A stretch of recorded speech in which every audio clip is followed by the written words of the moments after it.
በጉጉት ሲጠበቅ የነበረው ብሩኬ ወደ ቡታጀራ ሲሄድ አሁን ላይ ዋጋ የሚያስከፍለኝ መጨረሻው ግን የሚያምር ነገር አለ ብሎ ነበረ። በቃሉ መሰረት ዛሬ ለቅመሟ ለአራቱ ልጆቻቸው ቤት ገዝቶ ሰፕራይዝ አድርጓታል። በጣም ደስ ብሎኛል። ቤት ለምቦሳ በሏቸው።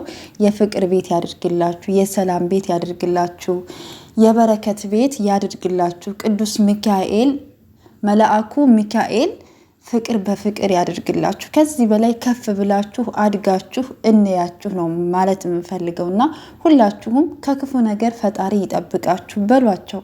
እውነቴን ነው የምላችሁና ብሩኬን ደግሞ ታውቁታላችሁ። እሱን የምናውቀው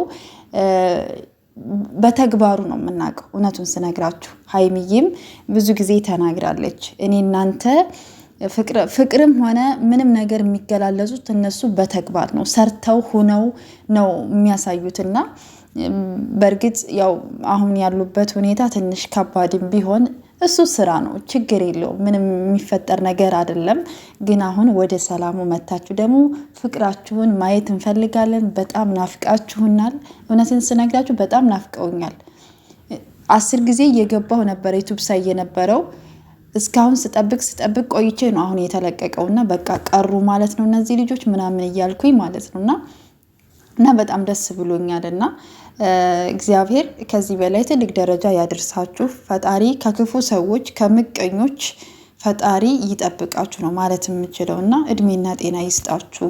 ከዚህ በላይ ከፍ ብላችሁ ፈጣሪ ይጠብቃችሁ ነው ማለት የምችለው። የሰው ደስታ የሚያስደስታችሁ ሰዎች ደግሞ እየገባችሁ ላይክ ሰብስክራይብ አድርጉ ማለት ነውና በጣም ደስ ብሎኛል። እውነቴን ስነግራችሁ አብረው ስላየኋቸው ያው እንግዲህ አሁን ላይ እንደምታዩት ትንሽ ከባድ ነው።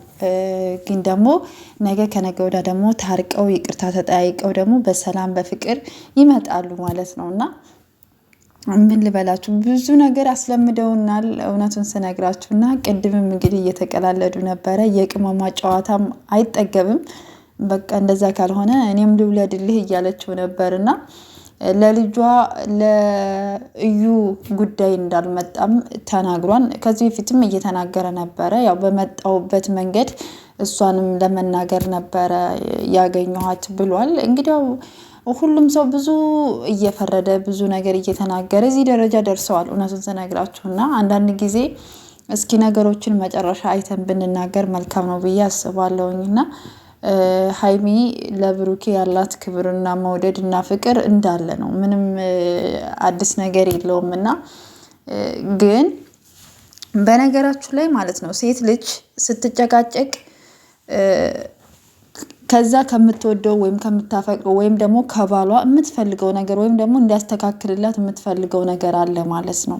ገባችሁ አይደል? ግን አንዲት ሴት ቆረጥኩኝ ብላ ከሄደች ድጋሚ ወደሱ ህይወትን ማትመጣም በቃ ዝም ነው የምትለው። በቃ የዛ ጊዜ ነው ሴት ልጅ ቆረጠች የሚባለው እንጂ በተደጋጋሚ ከሱ ጋር የምትጨቃጨቅ ከሆነ እሱም እንደዚህ ነው የምትል ከሆነ በቃ እሱ የሚያስተካክለው ነገር አለ ማለት ነው። እንግዲህ ሀይሚ የሚያስደስታት ነገር እውነቱን ስነግራችሁ አሁን በቃ ምን መሰላችሁ፣ አንደኛ አለመደባበቅ፣ በቃ የሚሆነውን ነገር ሁሉ በግልጽ መነጋገር አስፈላጊ ነው ብዬ አስባለሁኝ። እሷን ላለማስከፋት ብሎ ሊሆን ይችላል፣ እሷ እንትን እንዳትል ሊሆን ይችላል፣ እሱ በቀና መንገድ አስቦ ሊሆን ይችላል። ግን እኛ ሴቶች ታውቃላችሁ ቶሎ ብለን ነው ነርቨስ የምንሆነው፣ እንናደዳለን እና ምንም ነገር ሳትደባበቁ ወደፊትም ቢሆን ትልቅ ደረጃ ደርሳችሁ ብቻ ከዚህ በኋላ እንግዲህ ሽማግሌ ነው የምንጠብቀው ማለት ነው አይደለ? እንደ ቤተሰብ አሁን ቶሎ ብላችሁ ሽማግሌ ልካችሁ ተጋብታችሁ አራቱ ልጆች ብቻ ውለዱልን። ያነኛው ልጅ ተውት እንግዲህ በተወለደበት ሰዓት መጥቶ ምርመራ ተደርጎለት ነው ገና የብሩኬ ነው አይደለም ተብሎ የሚታየውና ብቻ ደስ ብሎኛል። እውነቱን ስነግራችሁ እግዚአብሔርን በጣም ደስ ብሎኛል። እዚህ ደረጃ ደርሰው ስላየኋቸው በጣም ነው ደስ ያለኝና ውድ ቤተሰቦቼ በያላችሁበት ሰላማችሁ ብዝት ይበልልኝ። ክርስቲያን ቤተሰቦችም ደግሞ እንኳን ለቅዱስ ሚካኤል ዓመታዊ በዓል እንኳን አደረሳችሁ ብያለሁኝ። ጥምቀትም እንግዲህ አለፈ ማለት ነው። ያው ብዙ በዓላቶች አሉ፣ በጣም ደስ የሚሉ በዓላቶች አሉ። እንግዲህ በትዝታ እናሳልፋቸዋለን። ፈጣሪ ደግሞ ለሀገራችን አብቅቶን ለማክበር ያብቃን ማለት ትፈልጋለሁ። ለዚህ ቤት አዲስ ይሆናችሁ ላይክ፣ ሰብስክራይብ ያደርጋችሁ ቤተሰብ ይሁኑ። መልካም ጊዜ ይሁንላችሁ። መልካም